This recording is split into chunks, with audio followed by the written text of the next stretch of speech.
श्री सत्य। हम उस देश के वासी हैं जहां पर ब्रह्मा का खेल, ज्योत जले अगम की, बिना बाती बिना तेल जी। श्री सत्य। वंदे सतगुरु सतगुरु बोल, तेरा क्या लग रे मोल। वंदे सतगुरु सतगुरु बोल, तेरा क्या लग रे मोल। 10-20 कोस नहीं चलना, नहीं सिर बोझ भार धरना। 10-20 कोस नहीं चलना, नहीं सिर पर बोझ भार धरना।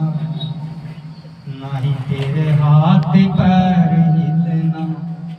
वंदे सतगुरु सतगुरु बोल, तेरा क्या लग रे मोल। वंदे सतगुरु सतगुरु बोल, तेरा क्या लग रे मोल।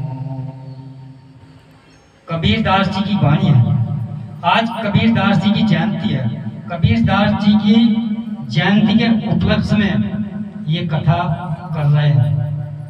सुनने वालों का भी भला होगा, सुनाने वालों का भी भला होगा। कबीरदास जी कह रहे हैं, बंदे सतगुरु सतगुरु बोल, तेरा क्या लगा रे मोल। सतगुरु परमात्मा को कहा, अगर तू सतगुरु सतगुरु भी बोलता रहा तो तेरा जीवन बढ़िया हो जाएगा, तेरा जीवन सफल हो जाएगा। तेरा क्या लगा रे मोल, ना तो इसमें कोई मोल लगेगा, ना तुझे कोई बोझ उठाना, ना तेरे हाथ पैर। बंदे सतगुरु सतगुरु बोल, तेरा उद्धार। लेकिन हम इतना भी काम नहीं करते। हम तीर्थ पर चले जाते हैं, व्रत भी करते हैं, लेकिन भगवान का नाम नहीं जपते। कबीर कह रहा, बड़ा हुआ तो क्या हुआ, जैसे पेड़ खजूर, पंछी को छाया नहीं मिले, फल लगे अति दूर। खजूर का पेड़ इतना बड़ा होता है, ना तो किसी पंछी को छाया दे सकता, और फल इतनी दूर लगता है, ना कोई तोड़ कर खा सकता। बड़े आदमी के ऊपर उदाहरण दिया कबीरदास जी ने। वो कह रहे, बड़ा हुआ तो क्या हुआ, जैसे पेड़ खजूर का, दान नहीं कर सकता, सेवा नहीं करता, सुमरन नहीं कर सकता, भजन नहीं कर सकता, सत्संग कथा नहीं सुन सकता, बड़ा होने का कोई लाभ नहीं। किसी की मदद नहीं कर सकता, बड़ा होने का कोई लाभ नहीं। कबीरदास जी कह रहे हैं, अगर तू बड़ा है तो सेवा कर, सत्संग कर, सुमरन कर, भजन कर उस भगवान का जिसने पूरी दुनिया बनाई, जिसने पूरा संसार बनाया। मुझे एक बार एक आदमी कहने लगा, वो कौन है, वो तेरे भीतर ही है। जब कबीर कह रहा है वो सबके भीतर है, वो तेरे भीतर भी है। उसकी भक्ति बैठ करके होती है, जिसमें होठ कंठ नहीं हिलता, होठ कंठ हिले नहीं, नहीं जी उच्चार, सहजे सुंदर बहुत सबक विचार। उसमें ना तो हाथ हिलता, ना पैर हिलता, ना होठ हिलता, ना कंठ हिलता, किसी भी हाथ पैर का प्रयोग नहीं होता। भक्ति होती है, उस परमात्मा की भक्ति है, लेकिन करते नहीं। हम तीर्थ पर जाकर के राजी, व्रत करके राजी, कुछ नहीं मिलेगा संसार। जो हमारे महापुरुषों ने कहा, कबीर ने कहा, हमें वो समझना पड़ेगा। रविदास ने कहा, वो समझना पड़ेगा। जो समझ गया वो पार, और जो नहीं समझते वो अंधेरे में रहेंगे, अज्ञानता में रहेंगे, पार नहीं होंगे, यमराज के चुंगल में जाएंगे, बचेंगे। क्योंकि अगर झूठ होती संतों की बात तो आज जगह जगह पंडाल लग करके संतों के विचारों का बखान ना होता, संतों की वाणी का बखान ना होता। वंदे सतगुरु सतगुरु बोल, तेरा क्या लग रे मोल। वंदे सतगुरु सतगुरु बोल, तेरा क्या लग रे मोल। ये रंगी घोड़ा, घोड़े संग 5 बसेरा। ये रंगी घोड़ा, घोड़े संग 5 बसेरा। इन 5 से नाता तोड़ भाई रे, तेरा क्या लग रे मोल। वंदे सतगुरु सतगुरु बोल तेरा क्या लग रे मोल बंदे। सतगुरु बोल तेरा क्या लग रे मोल। ये भौनौरंगी घोड़ा, इस आदमी को भौनौरंगी घोड़ा बताया कबीर ने। 5 विषय में रहता है। 5 की बात करी, काम, क्रोध, लोभ, मोह, अहंकार। इन 5 से नाता तोड़। अगर तूने इन 5 से नाता तोड़ दिया तो तू भगवान की भक्ति कर सकता, तो तू भगवान का भजन कर सकता।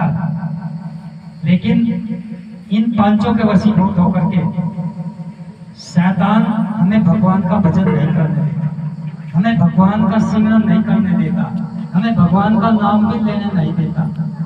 क्योंकि शैतान का एक रूप और है, आलस्य। जब हमारे शरीर में आलस्य होता है तो हम भगवान का भजन नहीं कर सकते। अरे छोड़ थोड़ा कलंग है, कोई उम्र चली गई क्या? कलंग बहुत टाइम पड़ेगा। सोते सोते 8 बज जा, भगवान का जाप नहीं करता, भगवान का भजन नहीं करता, किसी गुरु के नाम का सिमरन नहीं करता। ये भौनौरंगी घोड़ा 5 विषयों में लटपट रहता है। इन 5 का वशीभूत होकर के शैतान इसे भगवान के नाम से रोक देता है। तो हमें रोकना नहीं, इस मन को पक्का करके कहना है कि अब तो भगवान का भजन करना। जितनी उम्र बची है, इस उम्र से सुबह शाम भगवान की भक्ति करना। जितना भी समय बचा है, जो चला गया सो चला गया, और जो रह गया इसे भगवान के नाम में लगाना है। वंदे सतगुरु बोल तेरा क्या लग रे मोल। वंदे सतगुरु बोल तेरा क्या लग रे मोल। ये माया है जग झगड़ी, बड़ों के संग लगड़ी। ये माया है जग झगड़ी, बड़ों के संग लगड़ी। इसे माया ने भर माया भाई सारा संसार। वंदे सतगुरु बोल तेरा क्या लग रे मोल। वंदे सतगुरु बोल तेरा क्या लग रे मोल। इस माया ने पूरे संसार को जकड़ रखा। लेकिन संत कहते हैं तुम माया में भी रहो और भगवान का भजन भी करो, भगवान का नाम भी ले ले सुबह से। इस माया ने भरमाया सारा संसार, पूरे संसार को इस माया ने अपने चुंगल में ले लिया। इससे निकल नहीं सकता। बच्चे हो जाएंगे, पत्नी भी हो जाएगी, घर बार भी हो जाएंगे, सब काम हो जाएंगे, पैसा माया भी हो जाएगी। लेकिन बुढ़ापे तक इंतजार रहता है कि बुढ़ापे में जाकर के ना भजन करूं, ले लेंगे भगवान का नाम जप लेंगे। जबकि हम सबको पता है हमारी मृत्यु निश्चित है। अगर बच्चा, हमारा बच्चा ले लो, बच्चा हो गया, अब हम सोचते हैं यार ये पता नहीं जवान होगा नहीं होगा, कब होगा कब नहीं होगा। लेकिन जवान होना तो तय है, ये सबको पता है जवान है। फिर हमें चिंता हो जाती है, पता नहीं भाई पढ़ावा नहीं पढ़ावा, भाई वो पढ़ावा नहीं पढ़ावा, लेकिन वो पढ़ावा। फिर हमें चिंता हो जाती है इसकी शादी भी करनी है। चलो शादी भी हो गई, ब्याह भी हो गया, घर भी बस गया, फिर भी वो भगवान का वचन नहीं करता। आपने पुष्प देखा होगा, हम पुष्प को तोड़ करके जब भगवान के चरणों में चढ़ाते हैं ताजा तोड़ते हैं। लेकिन जब हम बूढ़े हो जाते हैं, जब कहते हैं कि अब समय आ गया भगवान का नाम लेने का, फूल को बस ही चढ़ा दो भाई, सूखा है चढ़ा दो। जब आप किसी गुरु के चरणों में फूल तोड़ कर लेकर जाओगे, सूखा लेकर जाओगे, ताजा लेकर जाओगे। जब भी किसी गुरु के चरणों में जाओगे, किसी गुरु की शरण में जाओगे, आप फूल अर्पित करोगे तो ताजा करोगे। इसी तरह जब हम भगवान को अर्पण होंगे तो क्या बासी होंगे, बूढ़े होकर के होंगे, ताजे होना चाहिए। भगवान का भजन, भगवान की भक्ति बचपन से शुरू होती है, जवानी में नहीं होती है, बुढ़ापे में नहीं होती है। लेकिन हम बचपन और जवानी बुढ़ापा सब कुछ खो देते हैं जब मृत्यु का समय आ जाता है, जब लेते हैं भगवान का नाम, जब कष्टों से गिर जाते हैं, जब लेते हैं भगवान का नाम कि अब तो एक ही सहारा रहेगा। फिर भगवान कहता अब तो भाई सारा सूरा जोड़, मैं क्यों तेरा सहारा बनूं? तूने बचपन खो दिया, जवानी खो दी, बुढ़ापा भी खो दिया, मैं तेरा सहारा बनूं? वो तो बासी हो मेरे दौरा आया, सुक्कड़ पहलवान हो गए मेरे दौरा आया। जब तेरे में दम था, जब तो दुआया नहीं, तो फिर भगवान ने नहीं सुनता। इस माया से निकल जाओ। कबीर का कहना यो है, तुम माया में भी रहो, इनके सारे काम करो, लेकिन थोड़ा भगवान का भजन करो, भगवान के बारे में भी समझो, क्योंकि हमें वहां जाकर के हिसाब देना है। हम जहाँ से आए वहां हमें जाना नहीं, वहां की तैयारी कर लो। हमने तो वहां की तैयारी कर दी भाई, जो वहां दिखाना वो कर रहे।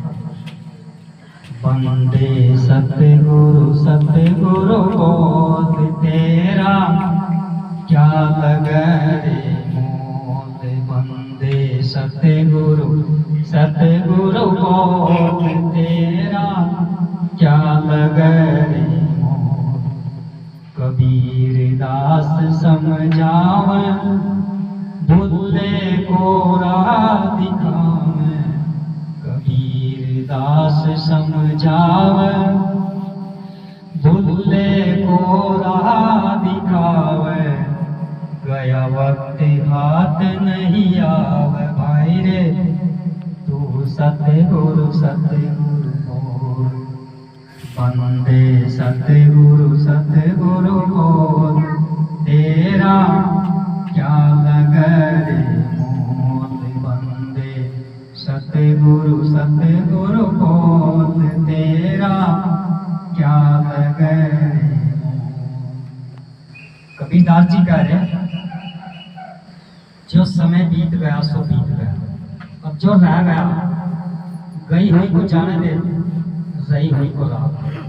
जो तेरी उम्र रह गई इसको रहो सही संभाल के, इसको भगवान के भजन में लगा, तेरा कल्याण हो जाएगा। अगर इसको भी तू इसी तरह पहुंचा देगा जैसे तूने पिछली उम्र पहुंचा दी, पिछला जितना जीवन तूने पहुंचा दिया काम धंधे में, बेकार जीवन में, बेकार खान पीन में, विकारों के वशीभूत होकर के जो चला गया सो चला गया। अब इस जीवन को भगवान के वचन में लगाओ, गया वक्त हाथ नहीं आएगा, वो तो चला गया, जो रहेगा उसको भगवान के वचन में लगाओ। कबीर की बात को समझो, नानक की बात को समझो, रविदास की बात को समझो।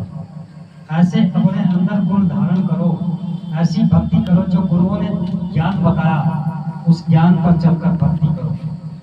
इसके अलावा कोई संसार की भक्ति नहीं। अगर इसके अलावा कोई भक्ति बता रहा तो झूठ, और जो दो भगवान बता रहा वो भी झूठ था, वो रविदास का पक्का चोर है। जो दो दो मूर्ति दरबार को पुजवा रहा वो भी रविदास का पक्का चोर है। एक की पूजा करनी, एक को जानो, एक को मानो, एक को समझो। समझना पड़ेगा, अगर एक को नहीं समझते तो आपका जीवन मझधार में बचेगा। सीधी सत्याम सत्य। कबीर की जयंती के उपलक्ष्य में कबीर का ही जिक्र होगा, क्योंकि हमें हमारे गुरु ने ज्ञान बढ़िया वाला दिया। सारे संतों की वाणी को समझा करके पक्का करके कुर्सी पर बिठाया। अगर कोई पूछने वाला भी हो तो पूछ सकता है, इसमें कोई बड़ी बात नहीं, क्योंकि बताने के लिए गुरु ने शिष्य को तैयार किया। और शिष्य अगर बताने में सक्षम है तो बता सकता है, जो सक्षम नहीं वो बता नहीं सकता, वो खाली दिखावा करते हैं। अब वो दिखावा कैसा होता है?